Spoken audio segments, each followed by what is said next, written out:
প্লাস্টিকের বোতল দিয়ে ফ্যান পরিষ্কার করেছেন কখনো? আমার কথা শুনে সব অনেক বেশি অবাক হচ্ছেন, তাই না? আজ আমি আপনাদের মাঝে প্লাস্টিকের বোতল দিয়ে ফ্যান পরিষ্কার করে দেখাবো। যে টিপস ফলো করলে আপনাকে এক্সট্রা করে মই ব্যবহার করতে হবে না, কোনো কিছু ব্যবহার করতে হবে না, চেয়ার মোড়া কোনো কিছুই লাগবে না। এটা প্লাস্টিকের বোতল দিয়েই আপনার পুরাতন ময়লাযুক্ত ফ্যান একদম ঝকঝকে পরিষ্কার করে ফেলতে পারবেন। আমি ঠিক যেভাবে বলবো সেভাবে করলে আজকের পর থেকে ফ্যান পরিষ্কার করা আপনার কাছে সব থেকে বেশি সহজ মনে হবে। দেখতে পাচ্ছেন আমার বাসায় যে ফ্যানটা সেটা কতটা পরিমাণ ময়লা হয়ে গিয়েছে। আর এই ফ্যানটা অনেক দিন যাবৎ পরিষ্কার করা হয়নি আপনাদের মাঝে টিপসটা শেয়ার করার জন্য। আমি এই ফ্যানটাই কিন্তু প্লাস্টিকের বোতল দিয়ে পরিষ্কার করে দেখাবো। এটা প্লাস্টিকের বোতল দিয়ে যদি আপনি ফ্যান পরিষ্কার করেন, আপনার এক্সট্রা করে চেয়ার মোড়া টুল এমনকি কোনো মই কোনো কিছুই আপনাকে ব্যবহার করতে হবে না, এমনকি হাতের স্পর্শ লাগবে না। আমার কথা শুনে অনেক বেশি অবাক হচ্ছেন। আমি A to Z প্রমাণ সহ ভিডিওর মধ্যে দেখিয়ে দেব, অবশ্যই ভিডিওর সাথে থাকবেন। প্রথমে আমাদের যেটা লাগবে সেটা হচ্ছে একটা প্লাস্টিকের বোতল। এখানে শুধু একটা বোতল হলেই হবে। তারপরে আমি এই বোতলটা দুই পাশে সমান করে মাপ দিয়ে নিব। আমি ঠিক যেভাবে করব হুবহু সেভাবে কিন্তু করতে হবে। উপরের সাইডে 3 আঙ্গুল এবং নিচের দিকে 3 আঙ্গুল মাপ দিয়ে নিচ্ছি।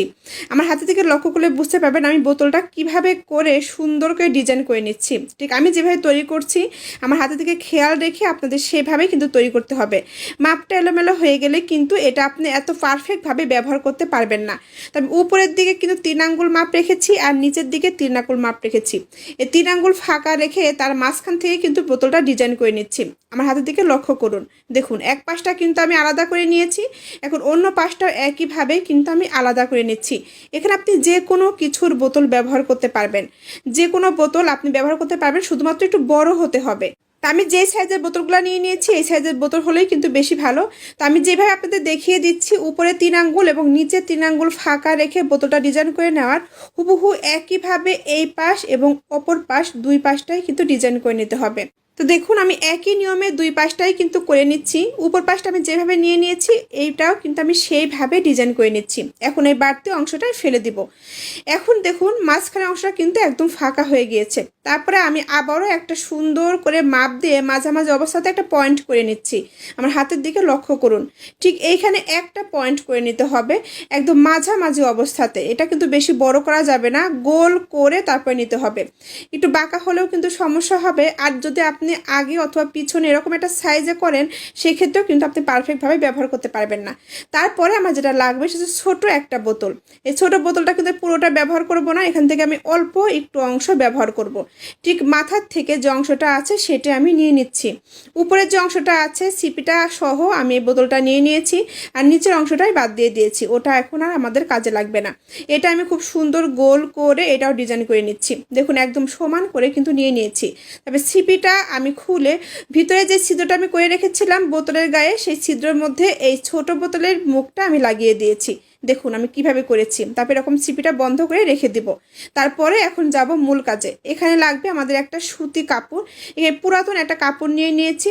দুইটা কাপড় মাঝখান থেকে আমি আলাদা করে নিয়েছি। দুইটা কাপড়ই কিন্তু মাঝখান থেকে আলাদা করে নিতে হবে। তারপরে এইভাবে ভাঁজ করে নিতে হবে। আমি কিভাবে ভাঁজটা করছি আমার হাতের দিকে খেয়াল করে আপনাদের বুঝে নিতে হবে। আমি যতটুকু বলে বোঝাতে পারবো তার থেকে আমার হাতের দিকে খেয়াল করে আপনারা বেশি ভালোভাবে বুঝতে পারবেন। তো একইভাবে কিন্তু আমি দুইটা কাপড়ই কিন্তু ভাঁজ করে নিয়েছি। তবে প্রথমে যেটা করতে হবে আমি একটা কাপড় উপর পাশ দিয়ে এইভাবে লাগিয়ে দিচ্ছি। আমার হাতের দিকে খেয়াল করুন আমি কিভাবে এটা লাগাচ্ছি। তারপর একটা রশি দিয়ে আমি এটা খুব সুন্দর করে আটকে দিব। আমি এক পাশটা খুব সুন্দর করে কিন্তু আটকে দিচ্ছি। আপনারা চাইলে এখানে যে কোনো কিছুর মাধ্যমে একটা ক্লিপ লাগিয়েও কিন্তু আটকে দিতে পারেন।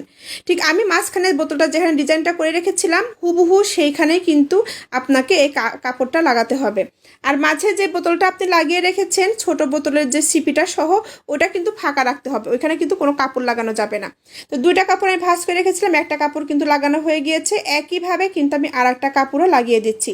আর এটা ভাঁজ থাকা অবস্থাতেই কিন্তু লাগাতে হবে। আর দুই পাশটাই কিন্তু আমি শক্ত করে গিট দিয়ে দিচ্ছি।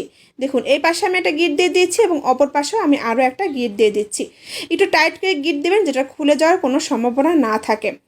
এইভাবে কিন্তু করে নিতে হবে। আর মাঝের অংশটা কিন্তু একদম পুরোপুরি ফাঁকা থাকবে। তারপরে যেটা করতে হবে, প্রথমে আমি যে বোতলটা লাগিয়ে রেখেছিলাম ছোট বোতল, এখানের মধ্যে আমি একটা লম্বা লাঠি লাগিয়ে দেবো। সবার বাসায় তো পদ্মা লাঠিটা ঠিকই থাকে, অন্য কোনো কিছু না থাকলে আপনি পদ্মা লাঠিটা নিয়ে এইভাবে লাগিয়ে দিবেন। তারপরে প্লাস্টিকের যে বোতলটা আছে সেটা আপনি একটু গরম করে এই লাঠির সঙ্গে আপনি আটকে দিবেন। তাহলে কী হবে, একদম পুরোপুরি মজবুত হয়ে যাবে, এটা খুলে যাওয়ার কোনো সম্ভাবনা থাকবে না। এখানে আমি একটা মোম নিয়ে নিয়েছি, তারপরে প্লাস্টিকের উপরে যে সিপিটা আছে সেটা আমি খুব সুন্দর করে গরম করে একটা ঠান্ডা টাওয়াল দিয়ে চেপে ধরেছি। তারপরে এটা কিন্তু খুব সুন্দরভাবে আটকে গিয়েছে। দেখুন, অনেক টানাটানি করলেও কিন্তু এটা খুলছে না, এত মজবুতভাবে এটা আটকে যাবে, আপনি হাজার চাইলেও এটা খুলতে পারবেন না। এখন এইটা দিয়ে কিন্তু আমরা ফ্যান পরিষ্কার করব। মাছের যে অংশটা আছে এটার মধ্যে সিলিং ফ্যানটা ঢুকিয়ে দিতে হবে। তারপরে আমি যেভাবে পরিষ্কার করে নিচ্ছি ঠিক এইভাবে পরিষ্কার করে নিতে হবে। দেখুন কতটা ময়লা পরিষ্কার হয়। আপনি একবার টান দিলেই কী হবে, আপনার ফ্যানের পাখায় যত রকম ময়লা আছে উপরে এবং নিচের অংশ দুইটা অংশই কিন্তু একসঙ্গে পরিষ্কার হয়ে যাবে। এক্সট্রা করে আপনাকে উপরে পরিষ্কার এবং নিচে পরিষ্কার এভাবে কোনো কিছুই পরিষ্কার করতে হবে না, এবং আপনাকে কোনো টুল মোড়া চেয়ার কোনো কিছুই ব্যবহার করতে হবে না। এভাবেই কিন্তু আপনি আপনার ফ্যানটা খুব সহজে পরিষ্কার করে নিতে পারবেন, এবং জাস্ট 1 থেকে 2 মিনিটের মধ্যে পরিষ্কার হয়ে যাবে। আর মাঝে মাঝে যদি আপনি এই টিপসটা ফলো করেন তাহলে কিন্তু আপনার কোনোদিনও ফ্যান ময়লা হবে না। তো আমি এই ফ্যানটা কিন্তু কতটা ময়লা ছিল সেটা প্রথমে দেখিয়ে দিয়েছি, আর পরিষ্কার করার পরে কতটা পরিষ্কার হয়েছে সেটাও কিন্তু আপনারা দেখতে পেয়েছেন। এভাবে পরিষ্কার করলে আপনাকে এক্সট্রা করে কিন্তু পানিও লাগাতে হবে না, কোনো কিছু ভিজিয়েও নিতে হবে না, আপনাকে পরিশ্রম করে পরিষ্কার করতে হবে না, এবং এক পাশ উপরে এবং এক পাশ নিচে দিয়েও কখনো পরিষ্কার করতে হবে না। আপনি একটা পাখা একবার ঘষা দিলেই কিন্তু পুরোপুরি উপর পাশ নিচ পাশ দিয়ে পরিষ্কার হয়ে যাবে। যদি অনেক কঠিনভাবে ময়লাটা পড়ে থাকে সেক্ষেত্রে আপনি যে টাওয়ালটা ভাঁজ করে বোতলের মধ্যে দিয়ে দিবেন সেটা হালকা একটু ভিজিয়ে নিতে পারেন। সেক্ষেত্রে কি হবে, এটা একদম চিটচিটে যে ময়লাটা আছে সেটাও কিন্তু পরিষ্কার হয়ে যাবে। আশা করি আমার আজকের ভিডিওটা সবার জন্য অনেক বেশি উপকার আসবে এবং সবারই অনেক কাজে লাগবে। আজ এ পর্যন্তই, সবাই ভালো থাকবেন, সুস্থ থাকবেন, আল্লাহ হাফেজ।